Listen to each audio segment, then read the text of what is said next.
ഇയാളെന്താ ഇവിടെ?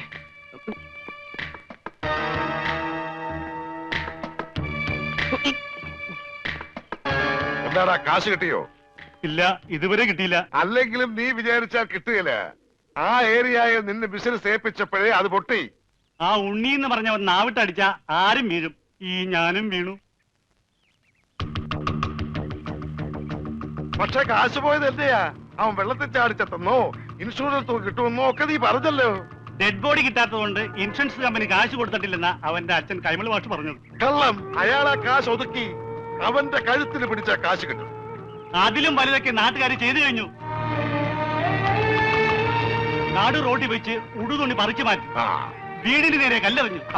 ഇനിയും പൈസ കിട്ടിയില്ലെങ്കിൽ വീടിന് തീ വെക്കുമെന്നാ നാട്ടുകാർ പറഞ്ഞിരിക്കുന്നത്. ആ നാട്ടുകാരായാൽ അങ്ങനെ വേണം.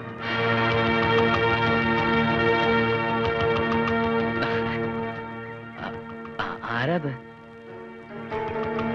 ദൈവമേ, ഈ ചെക്കന്റെ ബോഡി കിട്ടുന്നവരെ മനസ്സിന് സ്വസ്ഥതയില്ല. അതെ, ഞാൻ മണിന്ദർ സിംഗിന്റെ മകളാ, കരിഷ്മ. ഇപ്പൊ ഒരാളുടെ കാര്യം പറഞ്ഞില്ലേ, ഒരു ഉണ്ണി. എന്താ? എനിക്ക് അവനെ കുറിച്ച് എല്ലാം അറിയണം. അവൻ ജീവിച്ചിരുന്നപ്പോഴേ ഒരു മുങ്ങൽ വിദഗ്ധനായിരുന്നു. മരിച്ചു കഴിഞ്ഞ ആ ഡെഡ് ബോഡിയെങ്കിലും കിട്ടിയിരുന്നെങ്കിൽ ഞങ്ങൾ കുറെ പേര് രക്ഷപ്പെട്ടേനെ. അതെങ്ങനെയാ? അവന്റെ ബോഡി അതും മുങ്ങി. അവന്റെ ഫോട്ടോ എന്തെങ്കിലും കിട്ടാൻ മാർഗമുണ്ടോ? എവിടെയെങ്കിലും ഡെഡ് ബോഡി കണ്ടാൽ അപ്പൊ ഒത്തുനോക്കാൻ വേണ്ടി കൂടെ കൊണ്ട് നടക്കുക.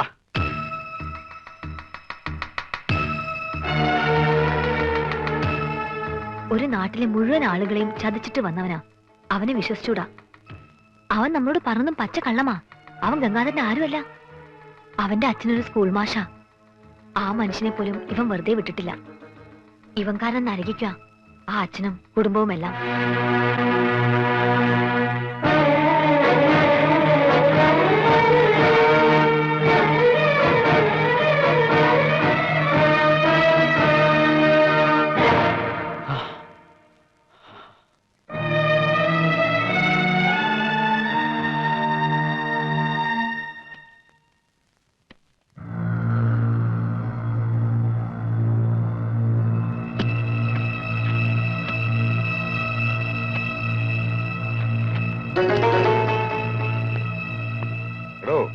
നമുക്ക് ഈ പണം 5 മണിക്ക് മുമ്പ് റാവുത്തറിഞ്ഞിന്റെ കയ്യിലെത്തിക്കണം.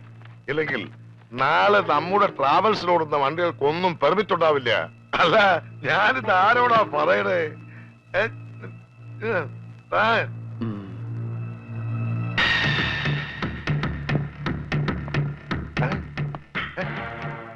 ഞാനും പഠിച്ചു. ഇത്ര ഈസിയാണ്.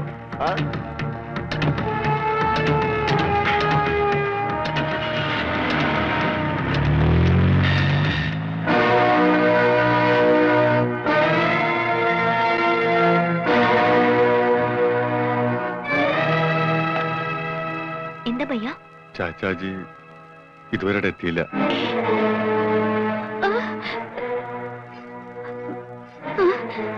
അന്വേഷിക്കാം.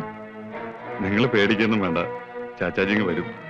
കൂടെ പോയിരിക്കുന്നത് ഗംഗാധരൻ കൊണ്ടയാക്കിയ ചെക്കനാ. ഇത്രയും പണവും ഉണ്ട്. അവൻ എന്തെങ്കിലും അവനെ കുറിച്ച് അങ്ങനെ ഒന്നും സംശയിക്കണ്ട. അവൻ ചതിക്കും. ചതിയനാവൻ. പണത്തിന് വേണ്ടി എന്തും ചെയ്യും. എനിക്കറിയാം. അതുകൊണ്ടാ പറയുന്നത്. വേഗം എന്തെങ്കിലും ചെയ്യണം.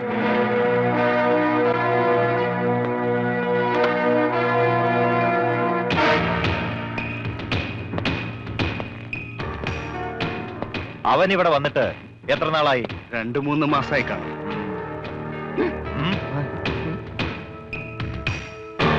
ഇവിടുന്ന് പോയതിനു ശേഷം മണീന്ദർ സിംഗ് ഫോൺ ചെയ്യോ മറ്റോ? ഇല്ല, തിരക്കാവുന്നിടത്തൊക്കെ തിരക്കി. ഇതുവരെ ഒരു വിവരവും ഇല്ല.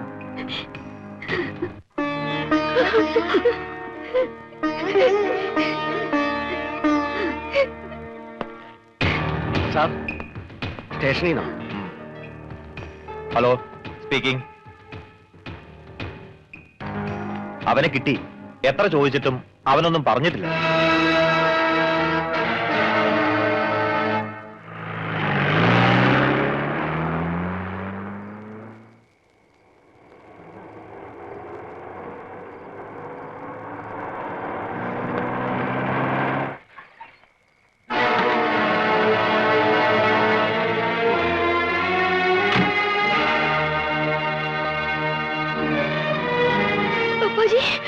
പേടിക്കൊന്നുമില്ല. മോളിങ്ങനെ വിഷമിക്കാതെ. ചാച്ചാജി എന്താ ഉണ്ടായെന്ന് പറയും. ഒന്നുമില്ലടാ, ഒരു ചെറിയ ആക്സിഡന്റ് ഉണ്ടായി. അവൻ കൂടെ ഉണ്ടായിരുന്നുകൊണ്ട് ഒരു വലിയ അപകടത്തിൽ നിന്ന് രക്ഷപ്പെട്ടു. എന്നെ ഹോസ്പിറ്റലാക്കിയിട്ട് അവൻ ആ പണം എത്തിക്കേണ്ടടുത്ത് കൃത്യമായി എത്തിച്ചു. എനിക്ക് മരുന്ന് വാങ്ങാൻ ഇറങ്ങിയതാ. പിന്നെ അവനെ കണ്ടില്ല. അല്ല, അവൻ കൊണ്ട് വന്നില്ലേ? എന്താ എന്താ ആരും ഒന്നും മിണ്ടാത്തത്?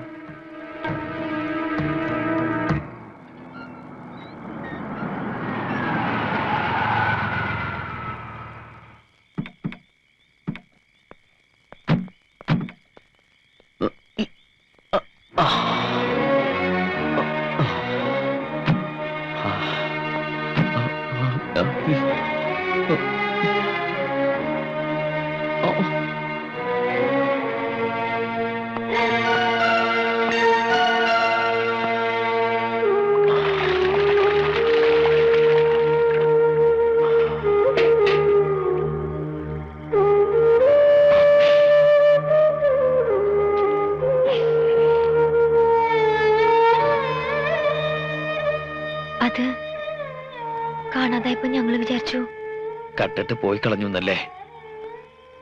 കൈമൾ മാഷിന്റെ മോൻ എല്ലാം പഠിച്ചു, കക്ക മാത്രം പഠിച്ചില്ല. ഒരാളെയും ചതിക്കാനും അറിയില്ല. അറിയാമായിരുന്നെങ്കിൽ എനിക്ക് ഗതി വരില്ലായിരുന്നു.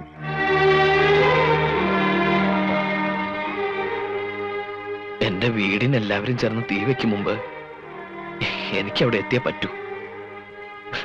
ഒറ്റയ്ക്ക് പോവാനും പറ്റില്ല, ആരെങ്കിലും കൊണ്ട് എത്തിക്കണം.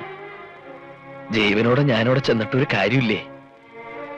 ഇൻഷുറൻസ് തുക കിട്ടണമെങ്കിൽ എന്റെ ശവം അവിടെ കിട്ടണം. ഇതൊരു രണ്ടാം ജന്മമായിരുന്നു. ഒന്നും കേൾക്കാത്തവനായി, ഒന്നും സംസാരിക്കാത്തവനായി. ഇനി ഇതും തുടരാൻ കഴിയില്ല. ഇതേത് കണക്കാണ്? നല്ല കണക്കായി പോയി. ഇത് നമ്മുടെ സ്വർണ്ണ പണയത്തിന്മേൽ പണ്ടം കടം കൊടുക്കപ്പെടും പ്രൈവറ്റ് ലിമിറ്റ്സിന്റെ. ഇനി പറഞ്ഞു വരുമ്പോ അത് നഷ്ടത്തിലാവൂ. ഇല്ല, ഇത് പറയാതെ തന്നെ നഷ്ടത്തില്ല. 31 ലക്ഷം രൂപ. 30 നമ്മുടെ മുടക്ക് മുതൽ, 31 ലക്ഷം രൂപ നഷ്ടം. ഇതെന്തൊരു കണക്കാടാ? 30 ലക്ഷം രൂപ നമ്മൾ കൊടുത്തത്, അത് ചോദിക്കാൻ തന്ന ചെലവ് 1 ലക്ഷം രൂപ. അതിനെന്തിനാണ് 1 ലക്ഷം രൂപ? എനിക്ക് വന്ന ഹോസ്പിറ്റൽ ചെലവ് ഉൾപ്പെടെയാ പറഞ്ഞത്. ഒലക്ക, ഞാൻ ഇനി ബിസിനസ് ചെയ്യുന്നില്ല. സിക്കന്ദർ പോലും അറിയാതെയാ ഞാൻ ഈ പണി ചെയ്യുന്നത്. അത് സാരമില്ല, സിക്കന്ദറിനെ ഞങ്ങൾ അറിയിച്ചോളാം. എത്ര ലക്ഷമാ നഷ്ടം വന്നത്? 31. ആർക്ക് നഷ്ടം? ആദ്യം തന്നെ തുക്കട ബിസിനസ് ഒക്കെ നിർത്തി നല്ല സ്ട്രോങ് ഫിനാൻസ് കമ്പനി തുടങ്ങാം.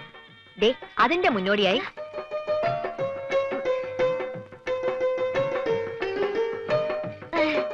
അത് കൊള്ളാം. ആദ്യ ബിസിനസ് അവള് തന്നെ ഇനോഗ്രേറ്റ് ചെയ്യാമെന്ന്. കൊള്ളാം. സിക്കന്ദറിൽ നിന്നും രക്ഷപ്പെടുകയും ചെയ്യാം.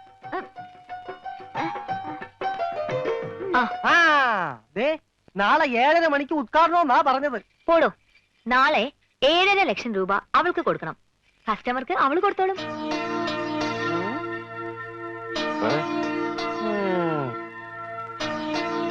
മുതലും പലിശയും ഇവള് തന്നെ തിരിച്ചു തരും.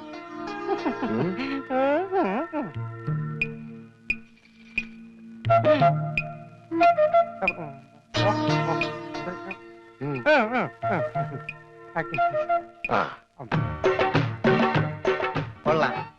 എനിക്ക് ഇത്രയും ഭംഗിയുണ്ടെന്ന് ഇന്നാണ് മനസ്സിലായത്. നിങ്ങൾക്ക് എന്ത് തോന്നുന്നു? അയ്യടാ, നിന്റെ ഭംഗി ആസ്വദിക്കാനല്ല വിളിച്ചത്.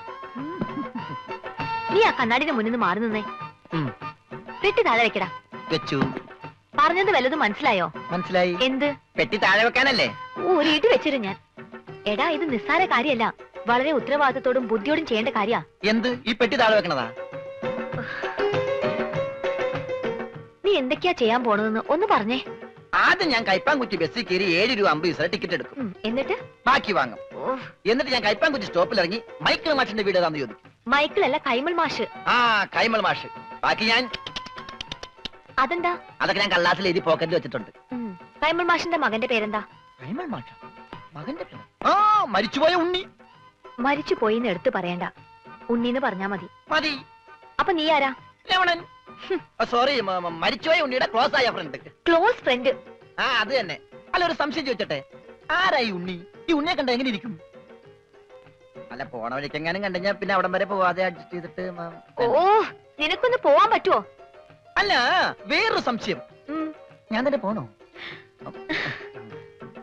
ഞാൻ തന്നെ പോവല്ലേ? ഞാൻ തന്നെ പോവാം. എടാ പെട്ടി, ഓ, ഈ പെട്ടിക്ക് ഭയങ്കര മറവിയാ. എവിടെയെങ്കിലും വെച്ച് അവിടെ ഇരിക്കും. ഞാൻ തന്നെ പോകാം. നിർത്ത് നിർത്ത് നിർത്ത് നിർത്ത്. ഇത് കൈമൾ മാഷിന്റെ വീടല്ലേ? ആ, എനിക്കെങ്ങനെ അറിയാം? എങ്കിൽ എനിക്കറിയാം. ഇത് തന്നെയായിരിക്കും കൈമൾ മാഷിന്റെ വീട്. വെറുതെ തെറ്റിക്കല്ലേ? മാറേ, സൈഡ് തന്നെ, ഒരാൾക്കുള്ളൊരു വഴി തന്നെ, പ്ലീസ്. ഹലോ, ഒന്ന് നീങ്ങിയേ. ഇത് മരിച്ചുപോയ ഉണ്ണിയുടെ വീടല്ലേ? അതെ. ബൈ നിങ്ങൾ ആരായിട്ട് വരും? ഉണ്ണിയുടെ അച്ഛൻ മിസ്റ്റർ കൈമൾ മാഷ്. എന്താ കാര്യം? ഈ വീടെന്താ ഡോൾബി സിസ്റ്റമാണോ? എന്താ? ഇതാണ് കൈമൾ മാഷ് അല്ലേ? എന്താ തന്റെ ആവശ്യം? ഞാൻ യൂണിവേഴ്സൽ ആൻഡ് യൂണിവേഴ്സൽ കമ്പനിയുടെ മുതലാളി പറഞ്ഞിട്ട് വന്നാണ്. അതായത് മരിച്ചുപോയ ഉണ്ണിയുടെ പാർട്ട്ണർ. പണമാണോ പ്രശ്നം? അതെ, അത് തന്നെയാണ് പ്രശ്നം. എങ്കിൽ ഈ ആൾക്കൂട്ടത്തിന് മുമ്പിലെ താൻ കൂടെ കയറി നിന്നു. വീട് കത്തിക്കാൻ നിൽക്കുന്നവരവരില്ല. വീട് കത്തിക്കാനോ? അതെ, താൻ കൂടെ കുടിക്കോ. എന്നിട്ട് എല്ലാരും കൂടെ ചേർന്ന് ഞങ്ങളെ കൂടെ ചുട്ടെനിക്ക്. അതോടെ നിങ്ങളുടെ കടബാധ്യത തീരുമെങ്കിൽ ഒന്നടങ്കം തീരട്ടെ.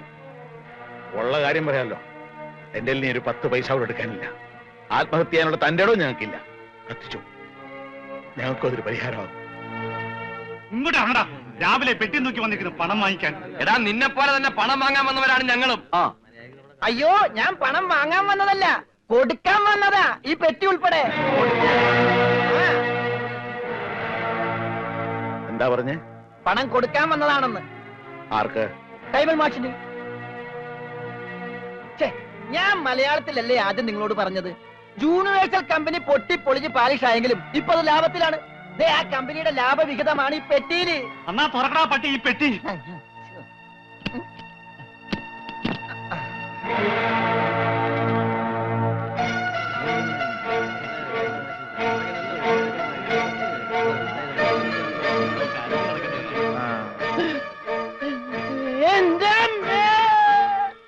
ഉണ്ണിയുടെ എല്ലാ കടവും വീട്ടാനുള്ള പണം അവിടെ എത്തിക്കഴിഞ്ഞു.